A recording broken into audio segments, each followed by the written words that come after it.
नमस्कार, स्वागत है आपका। मैं हूं आपके साथ सप्र दीपक वद्देशिया। बुलेटिन का आगाज करेंगे। गोरखपुर में मुख्यमंत्री योगी आदित्यनाथ ने पेंडेलगंज गुरुद्वारा में दरबार हॉल, यात्री निवास और प्रवेश द्वार का उद्घाटन किया। इस मौके पर सीएम योगी ने कहा कि ये गौरवशाली इतिहास सिख धर्म का है। हमारा कर्तव्य है कि हम उन लोगों के प्रति कृतज्ञता करें जिन्होंने अपने लिए नहीं बल्कि देश के लिए, सनातन धर्म के लिए, कश्मीर के लिए और अपने प्राणों का बलिदान दिया। हमें उन सिख गुरुओं की परंपरा के प्रति भी कृतज्ञता व्यक्त करनी चाहिए।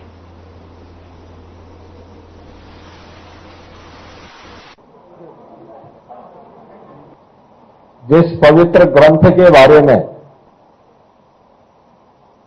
हमारी गुरु परंपरा में गुरु गोविंद सिंह जी महाराज का यह आदेश है कि गुरु मान्यो ग्रंथ, उस पवित्र गुरु ग्रंथ साहब के प्रथम प्रकाश पर्व के इस आयोजन में हमें पेंडेलगंज के इस पवित्र गुरुद्वारा में भागीदार बनने का अवसर प्राप्त हो रहा है। मैं इस अवसर पर आप सभी सिख बंधुओं को, प्रदेश भर के सभी सिख बंधुओं को और भारत की आन मान और शान पर विश्वास करने वाले हर उस नागरिक को हृदय से बधाई देता हूं, अपनी शुभकामनाएं देता हूं। याद करना, इतिहास में वही जाति और वही कौम जीवित रही है जो अपने पूर्वजों पर, उनके शौर्य को, उनके पराक्रम को, उनके योगदान को स्मरण करके उसे अपने जीवन का हिस्सा बनाती है। सिखों की समृद्धि और उनकी प्रगति के पीछे भी गुरु परंपरा के प्रति उनकी अगाध निष्ठा है। गुरु नानक देव जी से लेकर गुरु गोविंद सिंह जी महाराज तक एक ऐसी अनुपम और अटूट परंपरा जिसने भारत और भारतीयता के लिए, सनातन धर्म के लिए बार बार अपनी शहादत दी। जब भी आवश्यकता पड़ी, जब भी सनातन पर कोई संकट आया, सिख गुरुओं ने आगे आकर के अपना सर्वस्व बलिदान करने में कोई संकोच नहीं किया। और हमें पेंडेलगंज गुरुद्वारा के इस कार्यक्रम में, इसके पुनरुद्धार के इस कार्यक्रम के साथ जोड़ने का अवसर ऐसे समय में प्राप्त हो रहा है जब यह वर्ष गुरु तेग बहादुर जी महाराज की पावन शहीदी का 350वां वर्ष हम लोग पूरे देश के अंदर और पूरी दुनिया के अंदर आयोजित कर रहे हैं। ये मेरा सौभाग्य है कि गुरु तेग बहादुर जी महाराज की 350वें शहादत दिवस के कार्यक्रम को अभी पिछले दिनों मुख्यमंत्री आवास से कीर्तन करके, नगर कीर्तन के आयोजन और आवास में कीर्तन के आयोजन के उपरांत वहां से रवाना किया गया और दिल्ली के शीशगंज गुरुद्वारे तक जाकर के इस पूरी यात्रा में इस पूरे कार्यक्रम का शुभारंभ कर दिया।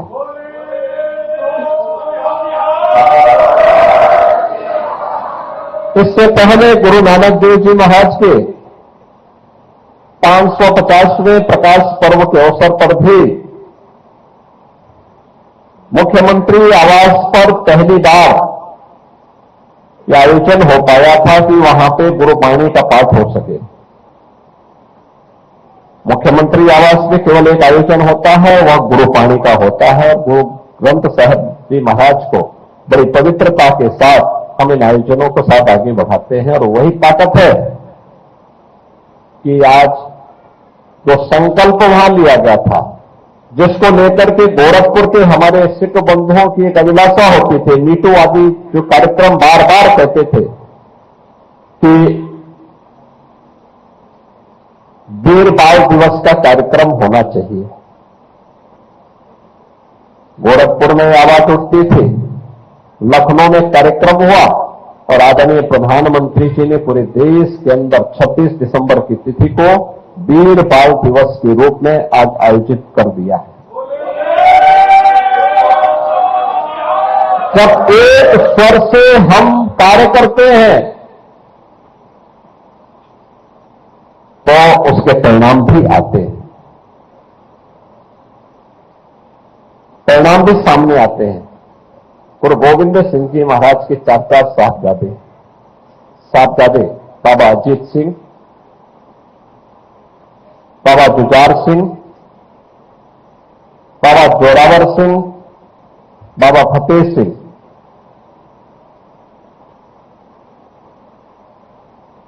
इस देश और धर्म के लिए, उसकी रक्षा करने के लिए अपने आप को बलिदान कर देते हैं।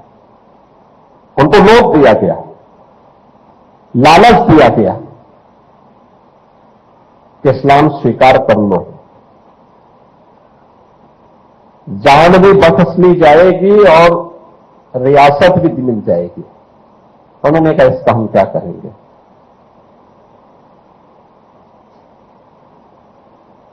उन्होंने कहा इसका हमें कोई परवाह नहीं और बलिदान दे दिया।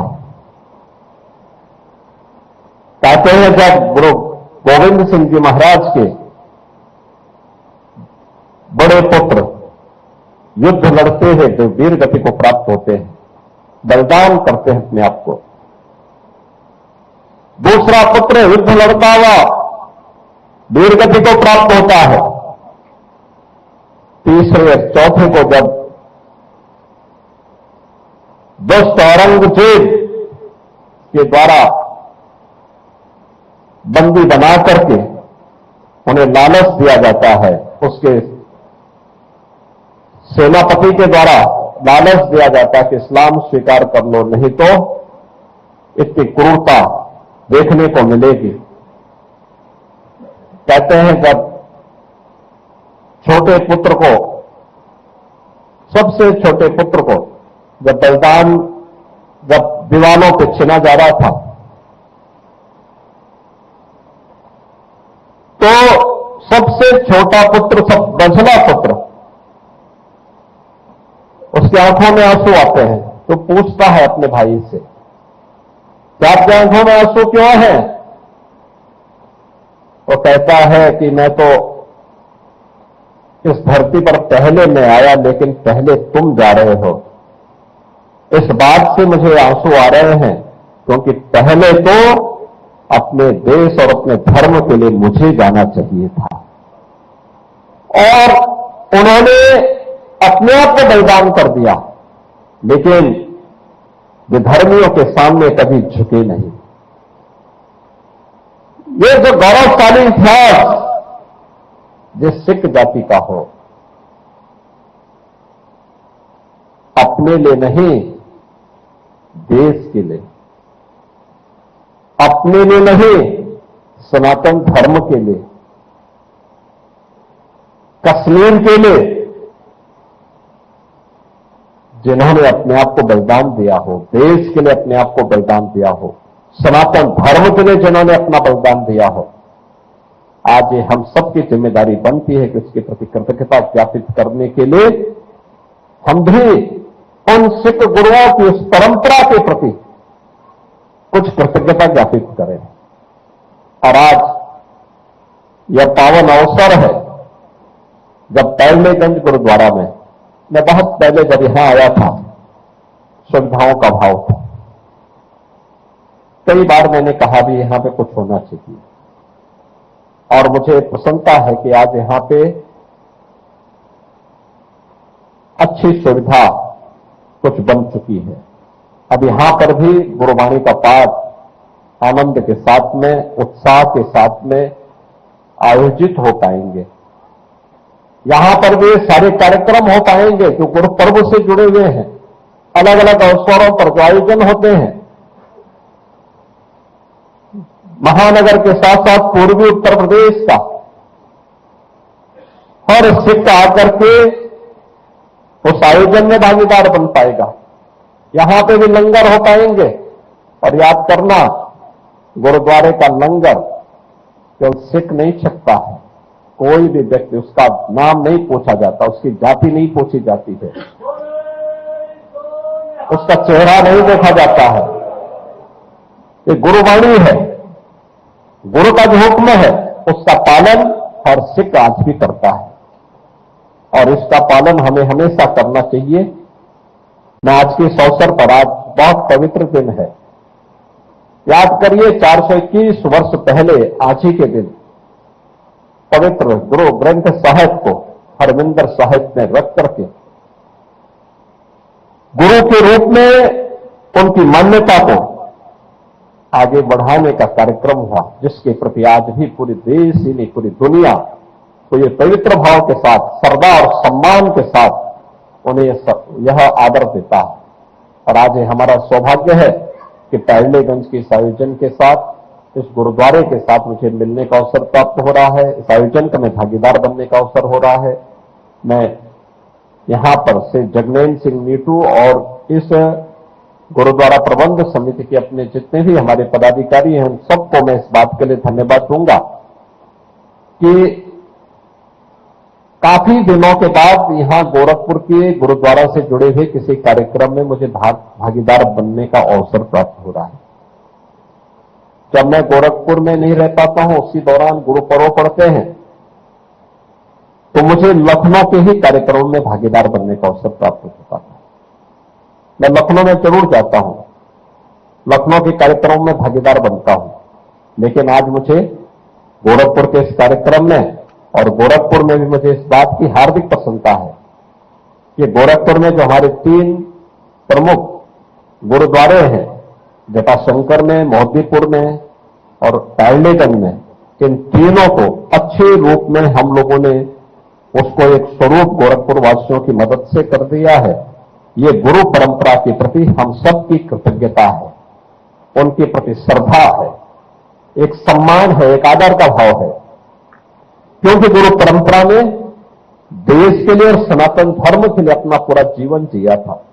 आज के इस अवसर पर मैं एक बार फिर से आप सभी को इस पावन पर्व की हृदय से बधाई देता हूं, अपनी शुभकामनाएं देता हूं और विश्वास करता हूं कि गुरु की वाणी का पालन करते हुए हम सब अपने देश के लिए, अपने धर्म के लिए।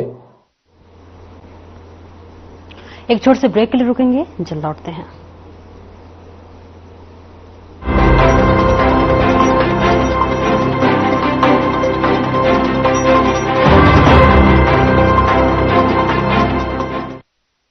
क्या आप जिम जाते हैं, कसरत करते हैं, फिर भी आपकी सेहत नहीं बनती? काजू बादाम किशमिश मेवे प्रोटीन के डिब्बे खाते हैं, फिर भी कुछ असर नहीं होता? तो इसका मतलब है आपका पाचन तंत्र खराब है। और जब तक के पाचन तंत्र दुरुस्त नहीं होगा, आप जितना मर्जी अच्छे से अच्छा खा लो, आपकी सेहत नहीं बन सकती।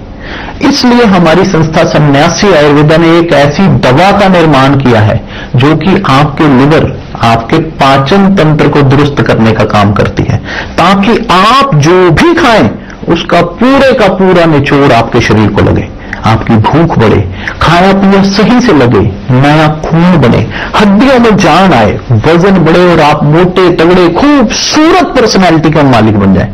सिर्फ 699 रुपए की पूरे 1 महीने की दवा होती है और आप इसे घर बैठे 01145454545 पर फोन करके दवा मंगवा सकते हैं।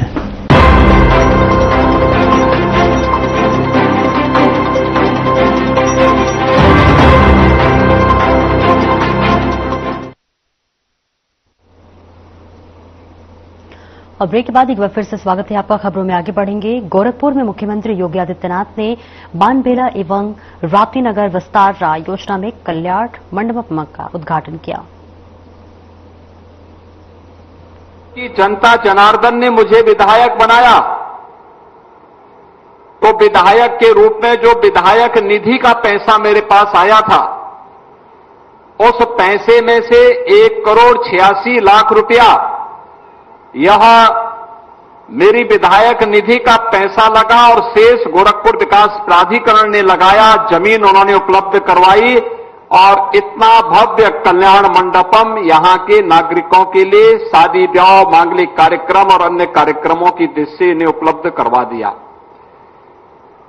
इसमें जो कार्यक्रम आपके मांगलिक कार्यक्रम, शादी ब्याह के कार्यक्रम के लिए किसी बड़े होटल में महंगे दाम पर जो कार्य होता, यानी 10 लाख रुपए, 5 लाख रुपया देकर के जो कार्यक्रम आप करा पाते, वही इसमें केवल 11,000 रुपए या 15,000 या 25,000 रुपया देकर के वह कार्यक्रम आसानी से इतने बड़े कल्याण मंडपम में आपको करने की सुविधा उपलब्ध होगी। और इस प्रकार के अब तक गोरखपुर नगर में गोरखपुर विकास प्राधिकरण के द्वारा, गोरखपुर नगर निगम के द्वारा 5 ऐसे कल्याण मंडपम बनाए जा चुके हैं, जिनके माध्यम से गोरखपुर नगर वासियों को अधिक से अधिक सुविधा प्राप्त हो सके। आदरणीय प्रधानमंत्री मोदी जी ने देश के सभी नागरिकों को उनके जीवन को आसान बनाने के लिए, विकसित भारत की नींव को सुदृढ़ करने के लिए जिन कार्यक्रमों को तेजी के साथ आगे बढ़ाया है, उसमें उनका जीवन आसान हो, उन्हें शासन की सुविधा का लाभ आसानी से प्राप्त हो सके, इन सभी इसी उद्देश्य से ये सभी कार्यक्रम सफलतापूर्वक आगे बढ़ते हुए दिखाई दे रहे हैं। आज आप देख सकते हैं कि अगर हम कल्याण मंडप यहां बना रहे हैं तो प्रदेश के अन्य नगरों में भी इन कार्यक्रमों को तेजी के साथ आगे बढ़ाने का कार्य किया जा रहा है। गरीबों के लिए यहां आवास की सुविधा बन रही है कि उन्हें सस्ते में पक्का आवास मिल सके, तो प्रदेश भर में भी ये सुविधा उपलब्ध करवाई जा रही है। पूरे प्रदेश में जिन गरीबों के पास अपनी जमीन है, उन्हें प्रधानमंत्री आवास योजना का लाभ, और जिनके पास अपनी स्वयं की भूमि नहीं है, उन लोगों के लिए विकास प्राधिकरण के द्वारा तमाम प्रकार की स्कीम लागू की जा रही है। और उस स्कीम के अंतर्गत आपने देखा होगा कि गत वर्ष दीपावली के अवसर पर इसी मानबेला क्षेत्र में हम लोगों ने यहां के नागरिकों के लिए आवासीय सुविधा का लोकार्पण किया था। और आज राप्ती नगर विस्तार में भी इसी प्रकार की सुविधा, वहां के गरीबों को आवासीय सुविधा का लाभ प्राप्त हो सके, जिनकी आय अत्यंत कम है, लेकिन उनको भी आवासीय सुविधा का लाभ प्राप्त हो सके, सस्ते में उनको ये आवास की सुविधा प्राप्त हो सके। आज यहां पर इस कार्य को भी हम लोगों ने, यहां पर इस कार्य का भी शुभारंभ किया गया है। मैं उन सभी आवंटियों को जिन्हें राप्ती नगर विस्तार में स्पोर्ट्स सिटी के पास बने हुए आवासीय सुविधा का लाभ प्राप्त होने वाला है, उन सबको भी मैं इस अवसर पर बधाई देता हूं। आज के इस अवसर पर हम सबको इस बारे में ध्यान रखना होगा कि अगर किसी व्यक्ति के द्वारा अपनी मेहनत से अपने सिर को ढकने के लिए अपना स्वयं का आवास प्राप्त कर लिया जाए तो एक उपलब्धि होती है, और वह उपलब्धि उस व्यक्ति की मेहनत के साथ अगर शासन प्रशासन का थोड़ा सहयोग हो जाए तो उपलब्धि उसके लिए आजीवन यादगार बन जाती है। और उसे यादगार बनाने के लिए ही स्पोर्ट्स सिटी में इस प्रकार की सुविधा का उपलब्ध होना न केवल उनके जीवन को आसान बनाता है, बल्कि वह खुशहाली से भी भरपूर करता है। गोरखपुर विकास प्राधिकरण को इन स्कीम के लिए मैं हृदय से धन्यवाद देता हूं। बहनों और भाइयों, ये नए भारत और नए उत्तर प्रदेश का नया गोरखपुर है। आज अपनी पहचान के लिए मोहताज नहीं है। आज से 10 वर्ष, 12 वर्ष, 15 वर्ष पहले गोरखपुर वासियों को कहीं जाना होता था, पहचान छुपानी पड़ती थी। पहचान का संकट था। याद करिए आज से 8 वर्ष पहले तक इस सीजन में इंसेफ्लाइटिस से हजारों मौतें होती थी। नौ की बीमारी से बहुत सारे बच्चे काल कलमित हो जाते थे, लेकिन अब बीमारी भी नहीं है और बीमारी के कारकों को ढूंढ करके उसका भी इलाज किया गया है। यानी ये उपचार केवल बीमारी का ही नहीं किया गया है, बल्कि उन बीमार मानसिकता का भी किया गया है जो गोरखपुर के विकास में और उत्तर प्रदेश के विकास में बाधक थे। अब माफिया प्रवृत्ति प्रदेश के अंदर नहीं आई है। गुंडे बेटी और व्यापारी की सुरक्षा के लिए खतरा पैदा नहीं कर सकते। राह चलता हुआ राहगीर अपने को सुरक्षित नहीं महसूस कर सकता। आम जन सुविधा के अभाव में नहीं रह सकता। नौजवान रोजी रोजगार के लिए भटक नहीं सकता है। उसको स्थानीय स्तर पर ही उस प्रकार की सुविधाओं का लाभ प्रदान करने का कार्य किया जा रहा है। आपके यहां देखो ना, पिछली सरकारों ने फर्टिलाइजर कारखाना बंद कर दिया था। आज गोरखपुर का फर्टिलाइजर कारखाना चालू हो गया ना। गोरखपुर का कारखाना चालू हो गया ना, फर्टिलाइजर कारखाना। ये कारखाना चालू होना इस बात को दिखाता है कि विकास हुआ है। उसकी कनेक्टिविटी 4 लेन के साथ आप झुंगिया गेट से लेकर के मेडिकल कॉलेज के पास की पूरी सड़क को देखिए। आप बरगदवा से लेकर के स्पोर्ट्स कॉलेज वाले मार्ग को मोदी नगर तक आपके मोतीपुर तक देखिए। रामगढ़ ताल की तरफ आप जाएंगे तो रामगढ़ ताल में भी उस प्रकार की स्थिति आपको देखने को मिलेगी। अच्छी सड़कें मिलेंगी। ताल एक बार पर्यटन के नए केंद्र के रूप में विकसित हो रहा है। अगर रेलवे लाइन के दक्षिण के लोगों के लिए आधे गोरखपुर के रामगढ़ ताल तैयार हो गया है, तो उसके उत्तर के नागरिकों के लिए मानबेला है, फर्टिलाइजर है, झुंगिया है, राप्ती नगर है। इन सभी नागरिकों के लिए यहां पर चिलवा ताल का भी सुंदरीकरण करने की कार्यक्रम को आगे बढ़ाया गया है। आपने देखा होगा, वहां जाइए। मैं अभी आ रहा था, मैं देख रहा था, हजारों लोग चिलवा ताल के किनारे परिवार के साथ घूमने के लिए गए हुए हैं। ताल में पानी भरा हुआ है। विकास की प्रक्रिया के साथ जोड़ने के साथ ही व्यक्ति अपने परिवार के साथ कहीं घूमने के लिए निकल सके, उस प्रकार का बेहतरीन वातावरण उसे उपलब्ध करवाया जा रहा है। और अब तो कनेक्टिविटी को और बेहतर किया जा रहा है। और ये सांसद जी मुझे बता रहे थे, कार्यक्रम के बाद उनको लखनऊ जाना है। लखनऊ में क्रिकेट लीग हो रहे हैं, जिसमें गोरखपुर की भी एक टीम खेल रही है। और वहां पर जो मैच हो रहे हैं, उसी मैच में उनको कमेंट्री करने के लिए जाना है अभी। आप सोचिए कि 7 बजे से मैच शुरू होने वाला है और वह अभी यहां से जाएंगे, अगले 3 घंटे के अंदर मैच के दौरान लखनऊ पहुंच जाएंगे।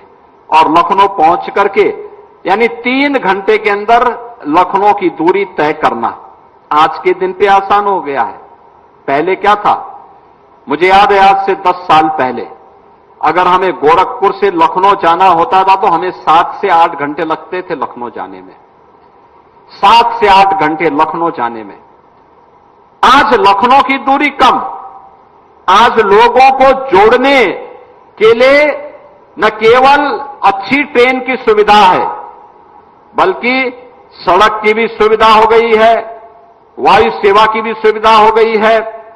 जो मेडिकल कॉलेज आज उपचार का बेहतरीन केंद्र बना हुआ है, वह मेडिकल कॉलेज 2017 के पहले स्वयं बीमार था। और जो स्वयं बीमार था तो क्या उपचार करता। आज वह स्वयं स्वस्थ है और उपचार का केंद्र भी बना हुआ है। और साथ साथ एम्स भी गोरखपुर में उपचार के बेहतरीन केंद्र के रूप में गोरखपुर वासियों को प्राप्त हो गया है। बहनों और भाइयों, जब अच्छी सरकारें आती हैं, अच्छे के लिए सोचती है। 2017 के पहले कितना भी हम प्रयास करते थे, सरकारें सहयोग नहीं करती थी।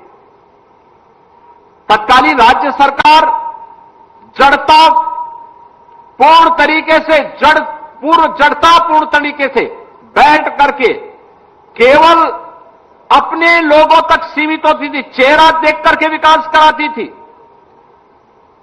चेहरा देख करके योजनाओं का लाभ देती थी।